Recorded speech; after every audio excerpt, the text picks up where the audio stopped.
Assalamualaikum warahmatullahi wabarakatuh. Selamat bertemu kembali para santri Husnul Khotimah, terutama kelas 8. Kali ini kita akan mempelajari getaran dan gelombang. Untuk sesi 1 ini kita akan membahas dulu tentang getaran. Beberapa contoh getaran yang terjadi dalam kehidupan sehari-hari sangatlah banyak sekali, tapi akan kita ambil beberapa contoh saja yang akan kita bahas.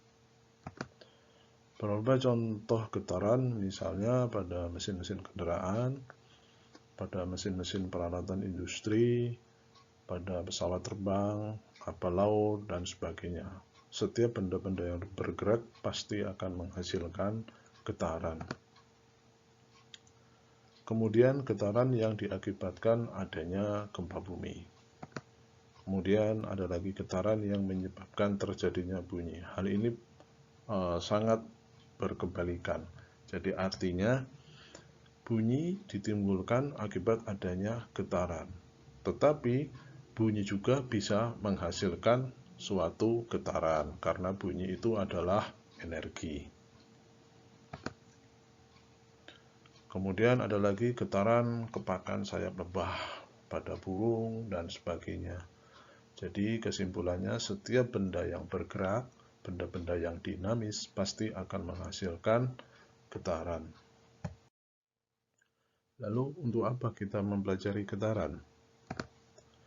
Dalam semua aspek kehidupan, dalam setiap kegiatan di alam semesta ini pasti menimbulkan getaran. Karena kehidupan adalah hal yang dinamis. Kemudian dengan kita mempelajari getaran, kita tahu ilmu getaran, sehingga kalau paham ilmu getaran kita dapat mengurangi efek kerusakan akibat dari alat-alat atau benda-benda yang bergetar. Contohnya di negara Jepang, karena sering terjadi gempa bumi tadi bisa menimbulkan getaran, maka di negara Jepang saat ini telah dirancang suatu bangunan tahan gempa, sehingga akibatnya apabila terjadi gempa di negara tersebut, kerusakannya sangat bisa diperkecil. Kemudian dengan mengetahui getaran, kita dapat menerapkan ilmunya untuk kesejahteraan manusia. Contohnya penerapan pada mesin-mesin industri, di mana ada mesin-mesin yang menggunakan konsep getaran, misalnya untuk melakukan penyaringan terhadap bahan mentah suatu proses industri makanan. Contohnya ini ada suatu alat screening kacang misalnya, atau alat screening biji-bijian dari tumbuhan, sehingga dapat menseleksi ukuran diameter berapa bahan mentah tersebut bisa diproses untuk selanjutnya. Lalu apa itu getaran? Getaran adalah gerakan bolak-balik suatu partikel yang melalui titik keseimbangannya. Kita bisa lihat cuplikan dari video tersebut ini, yang mana kita akan menyaksikan gerakan bolak-balik dari suatu penggaris atau mistar yang terbuat dari logam yang disimpangkan, maka akan terjadi gerakan bolak-balik melalui titik seimbangnya.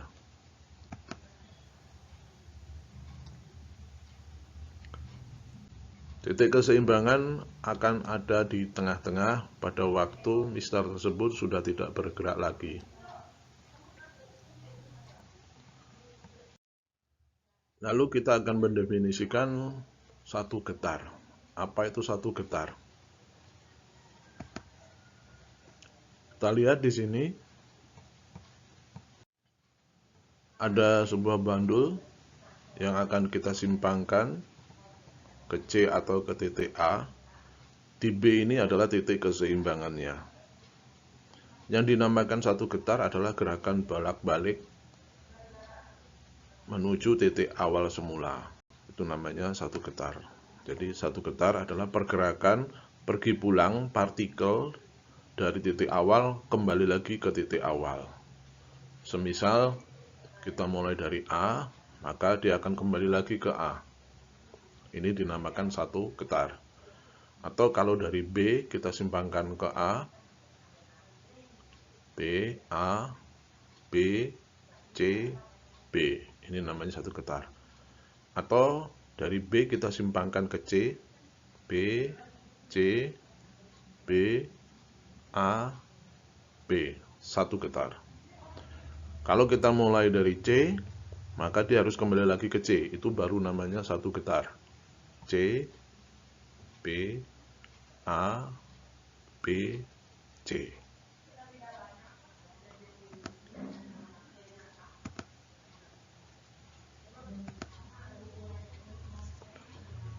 Pertanyaan, kalau dari C sampai A, berapa getar? Jawabnya adalah setengah getar. Kalau dari C ke B, seperempat getar, B ke A, seperempat getar.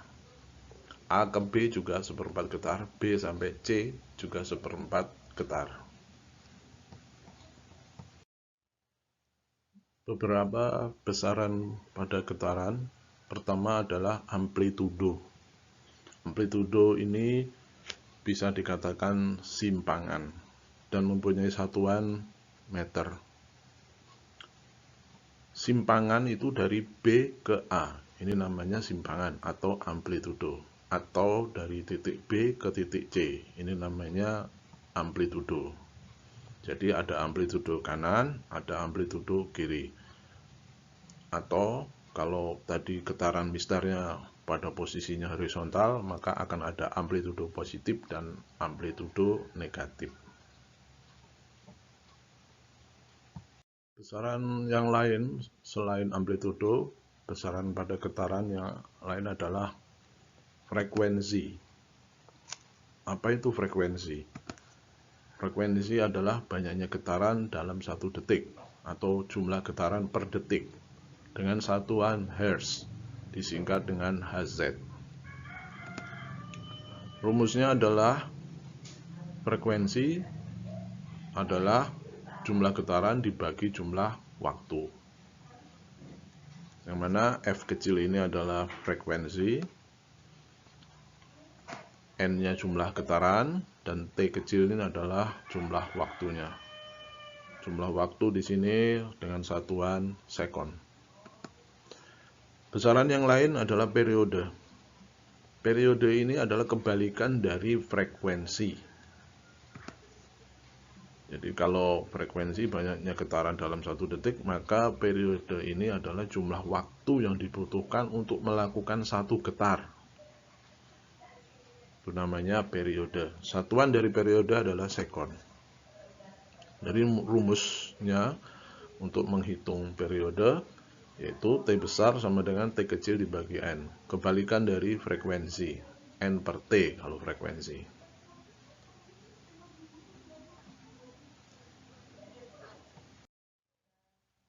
Lalu hubungan frekuensi dan T, kita sudah tahu tadi bahwa frekuensi dan periode kita simpulkan dengan T besar.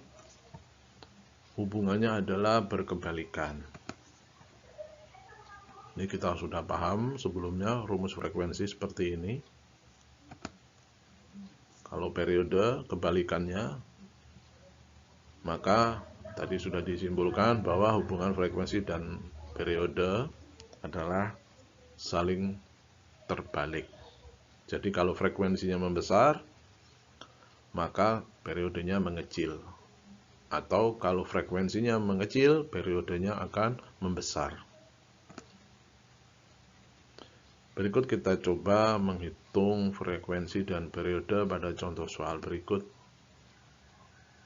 Sebuah ayunan berayun 10 kali dalam 2 detik. Berapa frekuensi dan periode ayunan itu? Kita tulis N sama dengan 10. N ini menyatakan jumlah getaran atau jumlah ayunan.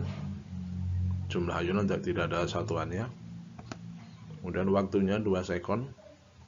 Maka kita bisa hitung frekuensinya. Frekuensi N per T, 10 bagi 2 sama dengan 5 Hz. Maka berapa periodenya? Tinggal kita balik 1/f atau 1/5 sekon. Atau kita tulis 0,2 sekon. Demikian materi untuk getaran sebagai pendahuluan. Untuk materi gelombang kita lanjutkan pada pertemuan berikutnya. Semoga dengan adanya materi yang sangat singkat dan sederhana ini mudah dipahami oleh kalian semua.